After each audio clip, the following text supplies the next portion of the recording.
अशोच्यानन्वशोचस्त्वं प्रज्ञावादस्य भाषसे गतासु न गतासक्षु नानुशोचन्ति पंडिताः.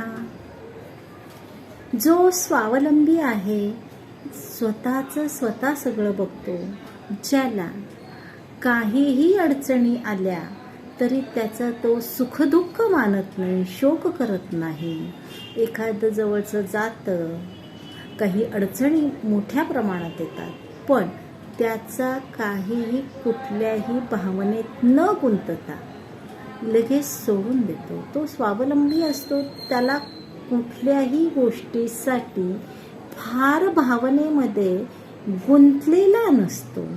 अशी व्यक्ती स्वतःच्या जीवनामध्ये सुखी होऊ शकते.